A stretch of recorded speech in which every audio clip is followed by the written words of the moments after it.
इंदौर में कोरोना बढ़ती संख्या को लेकर जहां पुलिस प्रशासन की जिम्मेदारियां लगातार बढ़ती जा रही है, वहीं इंदौर पुलिस कप्तान डीआईजी हरिनारायण चारी मिश्र पिछले 1 महीने से भी अधिक समय से अपने परिवार से दूर पुलिस ट्रेनिंग सेंटर के गेस्ट हाउस में रह रहे हैं, जहां अपने परिजनों से वीडियो कॉलिंग के माध्यम से समय समय पर चर्चा करते रहते हैं। वहीं प्रदेश में जहां मौजूदा शिवराज सिंह सरकार ने इंदौर कोरोना महामारी संक्रमण से निपटने के लिए पुलिसिंग कमान डीआईजी हरिनारायण चारी मिश्र के कंधों पर दी है, जहां उनकी सरलता, सजगता और पुलिसिंग के शहरवासी कायल है। अपनी वर्दी का फर्ज आम लोगों की सुरक्षा के लिए डीआईजी हरिनारायण मिश्र पिछले 1 माह से पुलिस गेस्ट हाउस में ही अपने परिवार से दूर रहकर ड्यूटी कर रहे हैं। मीडिया से चर्चा में डीआईजी हरिनारायण चारी ने बताया कि ऐसे संकट की घड़ी में जब परिवार एक ही शहर में काफी निकट होने के बावजूद उनसे दूर रहकर ड्यूटी करना काफी मुश्किलों भरा है। इंदौर में काफी पुलिसकर्मी अपने परिवार से दूर रहकर इस कोरोना संक्रमण महामारी के लिए युद्ध स्तर पर प्रयास कर रहे हैं, जहां वह खुद भी अपने परिजनों से वीडियो कॉलिंग के माध्यम से समय समय पर अपनी सेहत का हाल बताते रहते हैं। कई बार बच्चों से पापा घर आने के लिए भी पूछते हैं, तो कई बार सेहत का ध्यान रखना और समय पर गर्म पानी और खाने पीने का भी पूछते रहते हैं। टाइम न्यूज़ ऐसे सभी योद्धाओं को सलाम करता है जो मुश्किलों की घड़ी में अपने परिवार को छोड़कर शहर की जनता को सुरक्षित रखने के लिए अपनी जान जोखिम में डालकर अपनी वर्दी का फर्ज निभा रहे हैं। उससे चुनौतियां और जिम्मेदारियां भी बढ़ जाती हैं अगर आप किसी युद्ध में आगे हैं। और जहाँ तक जवानों की बात है, हर पुलिसकर्मी हो या स्वास्थ्यकर्मी हो जो कि बिल्कुल सामने की पंक्ति में है, निश्चित तौर पे ज़्यादा वल्नरेबल भी रहता है। उसको ध्यान में रखते हुए, जबकि बहुत सारे लगभग 1168 के आसपास, 1170 के आसपास हमारे जवान, हमारे अधिकारी भी बाहर रह रहे हैं।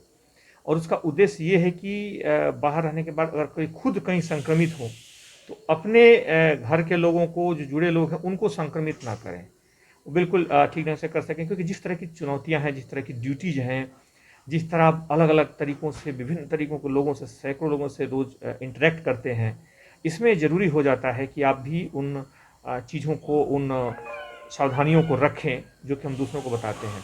इसलिए हमारे बहुत सारे अधिकारी, बहुत सारे हमारे जवान, बहुत सारे पुलिसकर्मी, हमारे साथी बाहर अलग अलग हॉस्टल्स में, छात्रावास में, धर्मशालाओं में, होटल्स में रह रहे हैं।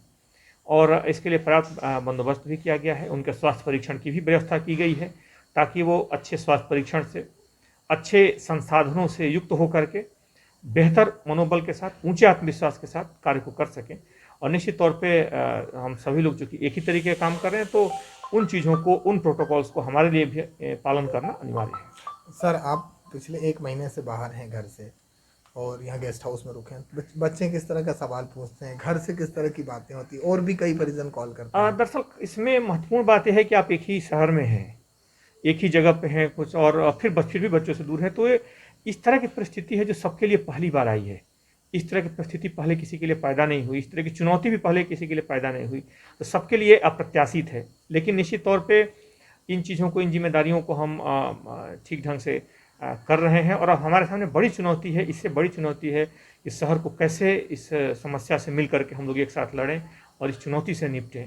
तो निश्चित तौर पे उस चुनौती के सामने, उस जिम्मेदारी के सामने ये चीज़ें बहुत ज़्यादा मायने नहीं रखती। ये बहुत तब तक अस्थायी है, क्षणिक है कि कुछ समय तक आप कहाँ रहते हैं। ज़्यादा महत्वपूर्ण है कि इससे हम निपटते कैसे हैं, कैसे ज़्यादा से ज़्यादा लोग सुरक्षित रहते हैं, ज़्यादा से ज़्यादा लोग इस संक्रमण के प्रति लोगों में एक जागरूकता फैला करके उसको सख्ती से, जो लॉकडाउन है और बाकी चीज़ों को कैसे फॉलो करवा पाते हैं, उसमें कितना सक्रिय रह करके अपनी किस तरीके से हम सबको एक साथ लेकर के चलते हैं, ये सारी चीज़ें इसमें ज़्यादा महत्वपूर्ण है। और हम लोग बड़ी मजबूती के साथ इसमें आगे बढ़ रहे हैं और हमें उम्मीद है कि जल्द ही इसमें पूरी तरह से हम कामयाब भी होंगे। सर, क्योंकि थोड़ा सा ये पर्सनली है, घर का है, क्या माता जी का भी फ़ोन आता होगा, दीदियों का आपकी फ़ोन आता होगा, वीडियो कॉलिंग पे चर्चाएं होती, किस तरह से ख्याल रखने के लिए क्या कुछ कभी? निश्चित तौर पे आता है, सब लोग चिंतित रहते हैं क्योंकि एक ऐसी चुनौती है। लेकिन हम जानते हैं कि जब एक चुनौती मिलती है तो आपको उसको सही। टाइम न्यूज़ देखिए अब आपके मोबाइल और स्मार्ट टीवी पर लाइव प्ले स्टोर से डाउनलोड करें।